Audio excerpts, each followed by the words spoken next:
What's up, guys? Here we are with part 2 of looking at the death metal mix. Now, I listened to your comments and I actually did get the permission from Peter from Bloodsoaked himself. I can go ahead and A-B and sort of demo the track and talk about a couple of things specifically. I do want to mention right off the bat that I'm using Voxingo Recorder here. I need to invest in an actual mixer, so I can properly route things, because I just understood now that it's going to be a bit of a pain to do these kind of videos all the time, and I would like to do more of these videos where I can just open the DAW, play the audio, A-B, discuss what I did, why I did it, and be able to do those faster, because the way I have to do it now is I record with OBS, the microphone with OBS, DAW audio with Voxingo Recorder, and then I'm going to have to, in post, match everything up and time align it, so it'll be kind of a pain. But that doesn't matter. So let's go ahead and get started. So you guys pretty much know why I did everything I did in the last video. Go ahead and check that out. Let's just go ahead and start A-Bing. And let's begin with the drums. So I'll go ahead and solo these. So here's what they sound like.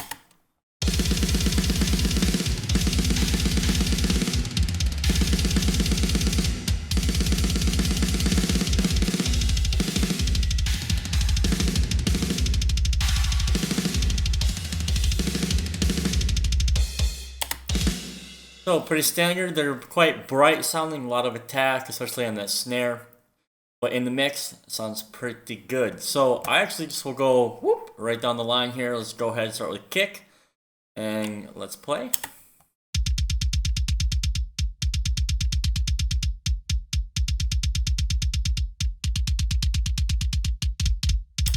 Let's actually disable everything, and then I'll enable everything as we go back, and you can see or hear the difference.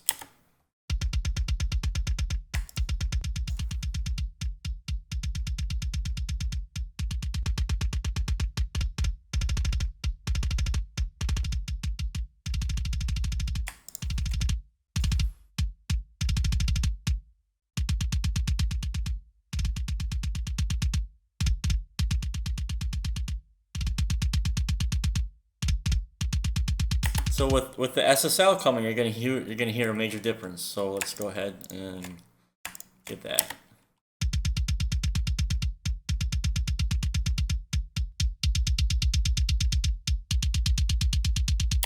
So you should be hearing a major difference in the 3K range with basically like the slap, and then the sub range in the 60 hertz area. Obviously taking out some more 800, we already discussed that, but this EQ is actually what makes the biggest amount of difference in the mix.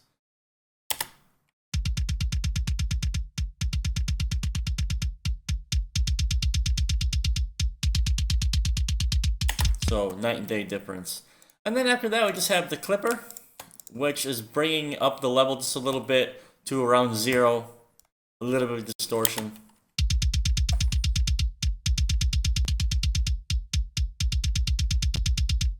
So it's actually doing very little to the overall sound. Let's go ahead and move on to the snare. Again, I'll take everything off and then we'll enable as we go. Start here, I believe. This is just do a loop.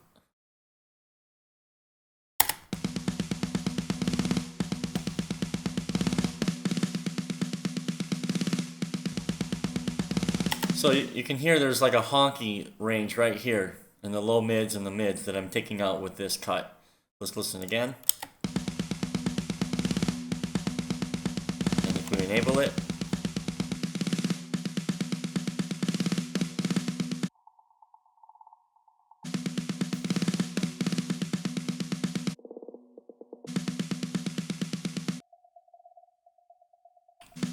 So you can hear those 3 little frequencies taken out together, clean up the snare quite nicely. Next up, the smack attack. Again, transient designer, just to make it sound like the drummer's hitting harder.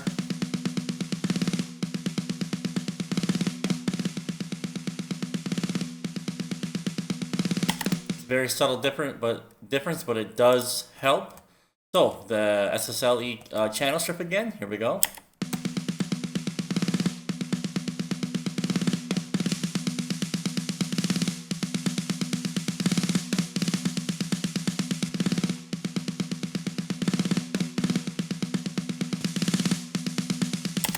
So once again, adding some brightness at around 910K, taking out some 500, yeah, 500.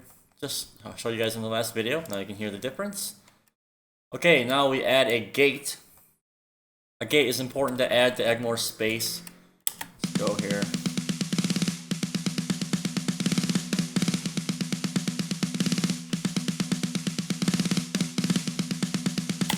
You need to be careful though with fast music because the gate can build up and you run into other problems. So you have low mid build up and stuff like that. Don't want that. And then a clipper once again to even out the kick and the snare. Don't really need a lot of it. It's not doing a whole lot. We can listen.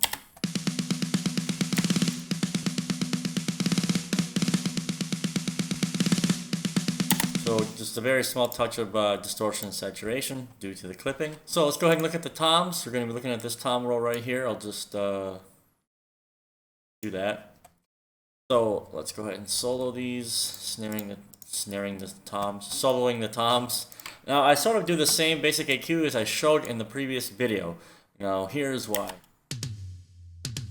There we are. So on, off.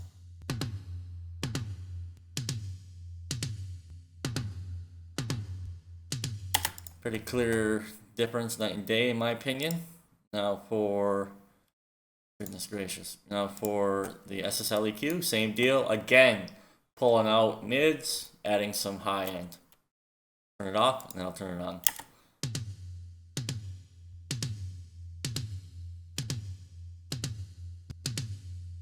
Just very subtle, but I'm also doing a little bit of compression. Helps. Next up we have the same gate that is on the snare. This is exactly the same. We're just putting the snare and the toms in the same room together. And then clipper. Definitely need a clipper on toms. They're usually much lower in level. So you need to clip them and get them up to the same level that it would be on the snare drum, for example. So you'll hear a major difference here. So let's turn this off and I'll enable it.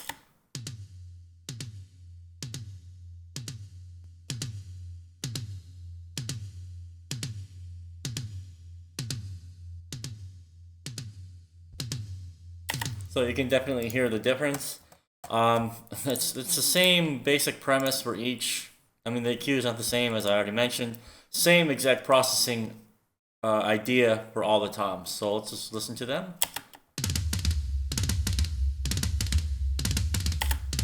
There are toms. There you go. So I suppose do this really quick. I'll keep the clipper on though so you can hear it.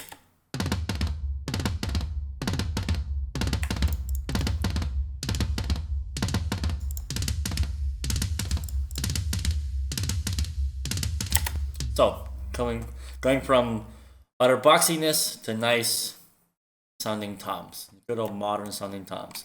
Now with all of the cymbals and overheads, I already mentioned it's the same basic premise. I suppose. So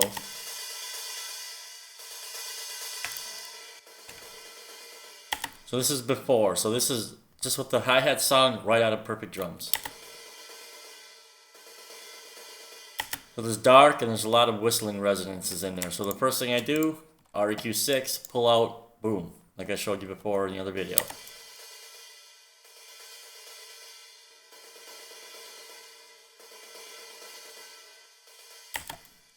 Then we move on to the Q10, which gets a lot of work. So let's listen.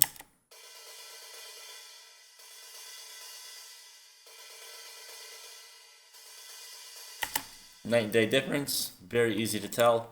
And then CLA 76, just I will start with the overheads and tweak as needed.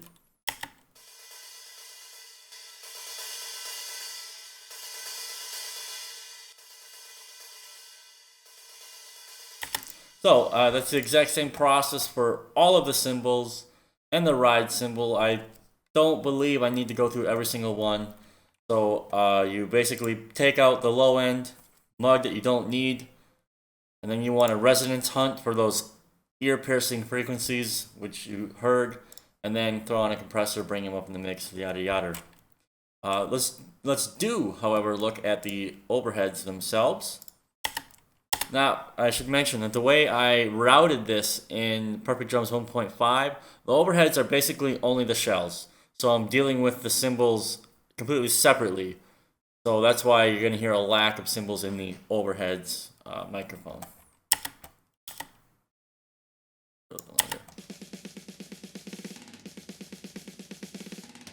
So same deal, taking out low end that you don't need, low mids, adding a little bit of high end. Let's actually, where are we? Overheads, here we go. So let's go.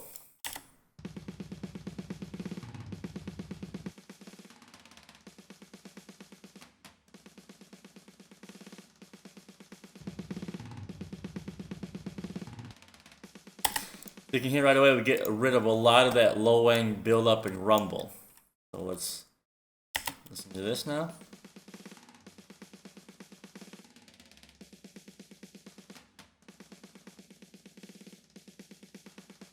So getting rid of some just upper 1K that I'm not liking, just sounds kind of boxy.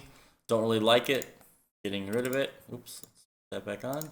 And then the compressor.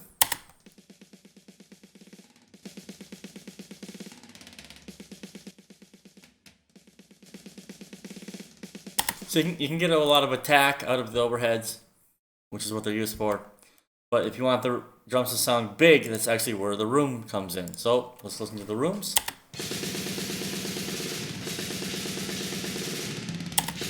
So that's where the bigness is coming from. Let's start from the REQ. Same exact process, just digging out the low end and moving on from there.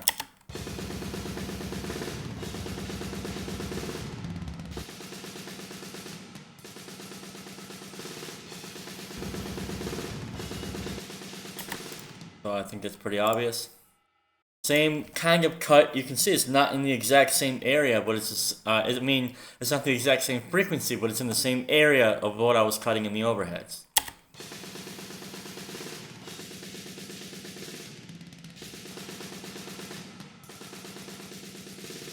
So that's what I did with that. And of course, again, room compression and really trying to crush it.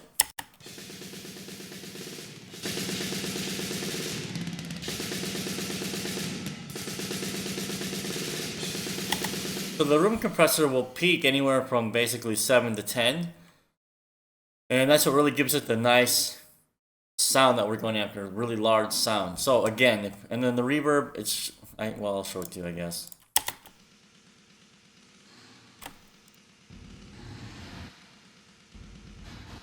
Just adding depth to the drums. So once again, here are all of our drums.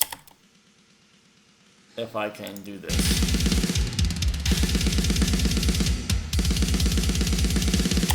Now, the last thing here is the drum bus, which, as I mentioned, is not really doing much. I'm just running it through the Kramer Pi, so I'll show you that.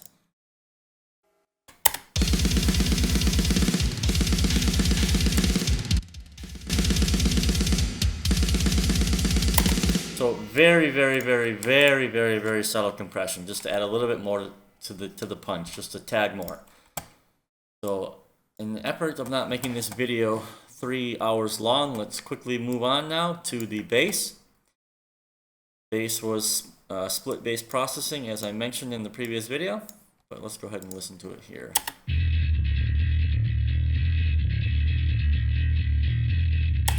Let's start with the low portion first.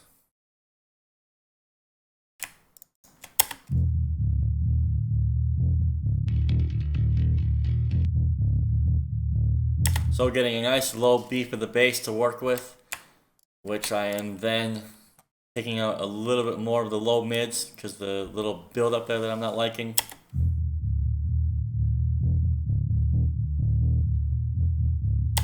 You can definitely hear that. And then the limiter. Why am I using the limiter? Well, this is how we keep the low end of the bass just boom in front so that it's more or less uniform throughout the entire mix.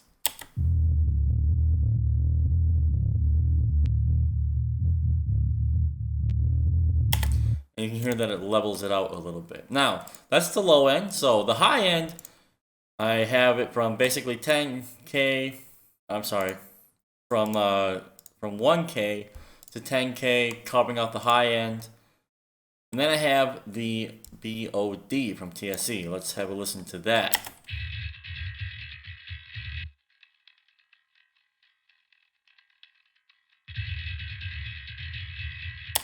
So there's where that grind, aggressive clankiness comes from. Absolutely love that. I'm actually running this through a brutal cab from Panda Bass.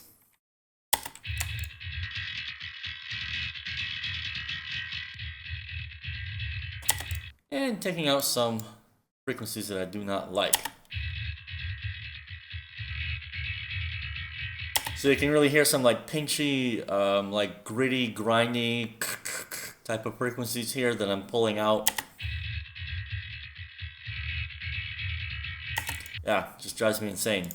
Running that through the bus and then doing a very aggressive filter here at 70 hertz to give space for the kick and the bass.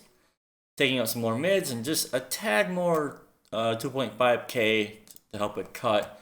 And then limiting again. And that's basically all there is for bass.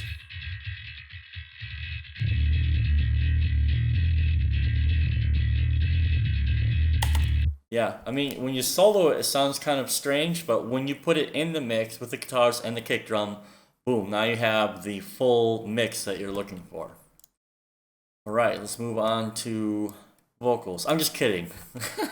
We will do guitars next. So, guitars, I will tell you straight away, by themselves, not very impressive.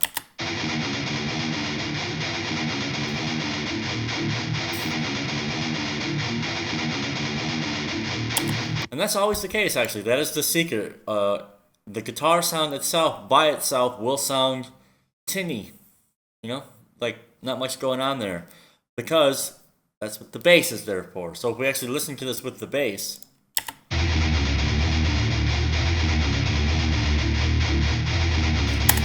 There you go. 90% of the guitar tone is the bass. However, we are using the Psycho C from Kazrog. We went over this in the last video. Let's specifically talk about the processing. So I will take all this off except for the limiter so you can hear that.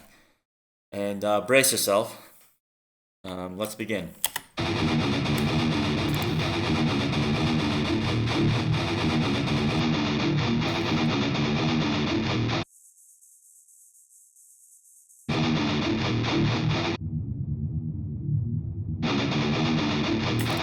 So you don't need that low end rumble and you don't need that high end. It was literally just scratchy noise. So cut it out.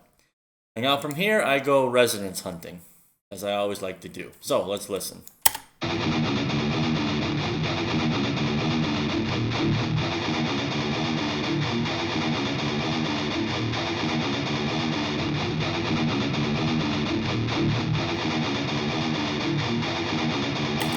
So we're getting there. Already starting to sound pretty good, but there are just a couple more frequencies that I don't like. So let's A/B that.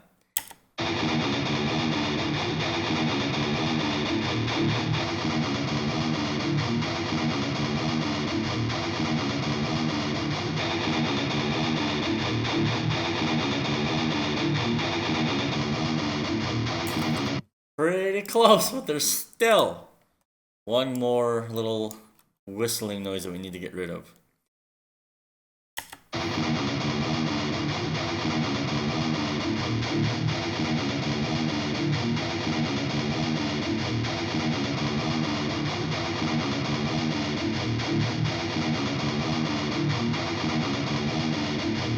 There you go. So it looks like I did a ton of EQ. I really didn't. I just went in stages, and every time I would solve one particular issue, the other one would pop up. However, I mean, I'm sure you could put on 5 more EQs and keep going like this, but I liked the sound at this point. Now, with all the cuts that we've made in the high end of the guitar, we need to basically kind of like reintroduce excitement into the guitar, and the way that I like to do this is with my secret weapon, my secret sauce, which is the API 558. So here we go.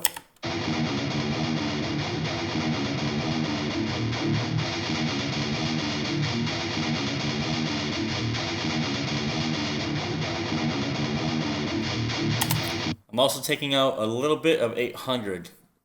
Gotta be careful with that though. You can really mess up the sound of your guitar if you take too many mids out, especially upper high mids. Which, case in point, I decided to add some more attack into the guitar with 2.5 boost.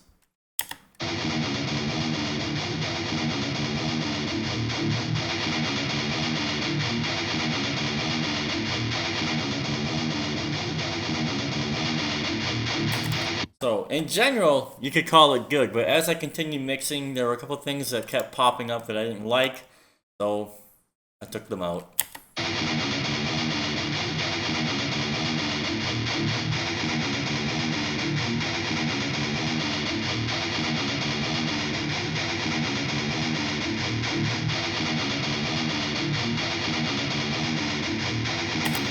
So there you go. That's how I created the guitar tone. Just simple EQ, guys. Nothing magical. Finally, vocals, which are gonna basically be the least interesting for most people here because Peter did a really good job actually with the vocal performance, which is half the battle. Let's find. I guess I can just do this section here. Alright, let's go ahead and solo this really quick.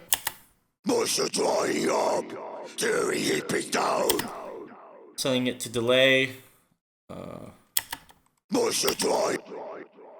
let's just take all this off. Create a loop. And start.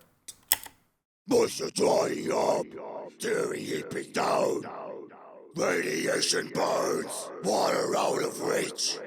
Skin dry and cracked, layers flaking off. Living tissue dies, chunks of skin fall off. So you can hear in the first iteration of EQ here, I'm just adding some high end and some clarity and attack to his voice here with about 1.5K. Taking out a lot in the low end, you don't need anything. And basically a male voice, or a female voice for that matter, at all in the low end, not necessary. So not only am I doing the filter here, I'm also pulling out more with a low shelf. Don't need it. Compression about 3 to 6 dB. Basically, when it comes to heavy vocals like this, do as much compression as you can get away with. And that's how they'll be up front and center in your mix. Moisture drying up, teary heaping down. Radiation burns, water out of reach. Skin dry and cracked, layers flaking off. So you can hear that. Now we have some of the S-ing issues. Moisture drying up, teary heaping down. Radiation burns, water out of reach. Need to be really careful with the de-esser so you don't make it sound like he's got a lisp. It's very easy to do. Good thing to do after that is add some saturation. Moisture drying up, teary heaping down. Radiation burns, water out of reach. So it makes it helps make it sound much more aggressive. And then the L1 comes in basically getting rid of the final bit of dynamics in the vocal performance and leveling it out with the out ceiling. Moisture drying up, teary heaping down. Radiation burns, water out of reach. So there you go. Now, of course, I have this sent to a different delay, but this is also another delay that I'm using to fatten it up just a tad. Moisture drying up, teary heaping down. Radiation burns, water out of reach. So it just helps add a tad more stereo feel to it. Feedback is at 0, otherwise I believe it's just the stock slap feedback from RIA delay. Same goes for the rest of the vocals basically, as far as that part is concerned. Now on the actual bus, more EQ, and then adding in 7K. So let's see what that sounds like without it. Moisture drying up, teary heaping down. Radiation burns, water out of reach. So add some airiness, some, I don't even know how to explain this. Air. Let's go with air. Air sounds good. And then compressor, glue it all together. Very minimal. Moisture drying up, teary heaping down. Just barely doing anything. And then L1 again, taking the rest of the dynamics out. Yippee-ki-yay. That's basically what I did with this session. Now, this mix probably took, I don't know, a couple hours. 2-3 hours. And then going back and forth with Peter, we were able to finish this up within a day or so. Yeah, so the master bus stuff, I will show you also. Again, I'm using this limiter to bring down the gain. I think we should unsolo that. Goodness gracious, come on. Alright, let's go ahead and listen to what everything is doing here.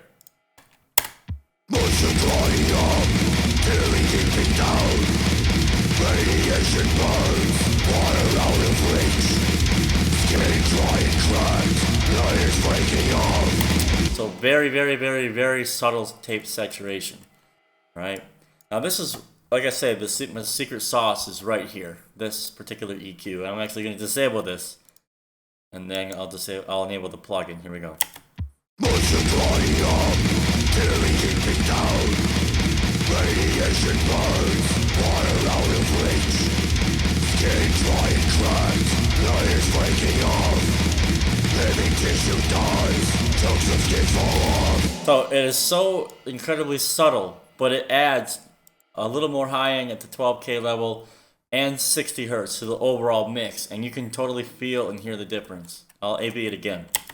Multiplying up, daily keeping down. Radiation burns, water out of reach. Skin dry and cracked, layers breaking off. Living tissue dies, chunks of skin fall off. So yeah, this custom series equalizer is amazing. Totally love it. It's on every mix that I do. And finally, the FG Red from Slate, just the glue, high pass, and looking for like 3 dB at the peaks. Multiplying up, daily keeping down. Radiation burns, water out of reach. Skin. And that goes into my limiter, which is going to be the Mic DSP ML4000. I just started experimenting and using the Mic DSP plugins. I really like them. And they've actually got a subscription, an all-access subscription. It's like $13 a month right now. I figured why the heck not. So not only do I have all the Slate stuff and the Mic DSP stuff now, I've pretty much got all the Wave stuff that I've ever wanted and saved up for over the last 3 years. So yes, fantastic. So I'm more or less just experimenting with this limiter. I have it on the clean mode, and I'm basically limiting to where I get about, minus 10 RMS. That's basically all. So there's no secret sauce here. Multiplying up, daily keeping down. Radiation burns, water out of reach. It sounds very clean, not a lot of artifacts. I quite like it a lot, and I'm going to keep experimenting with it. So guys, this is the end of the A/B video of the death metal mix. I hope you guys found it useful. You know, the biggest piece of advice I can give to you guys is just practice a lot. There was nothing here. You guys have seen it yourself. I'm using Reaper, and I'm using maybe 20 plugins in total in this whole mix. It's all about just using your ears and practicing, okay? If you have any questions, please leave them in the comments below.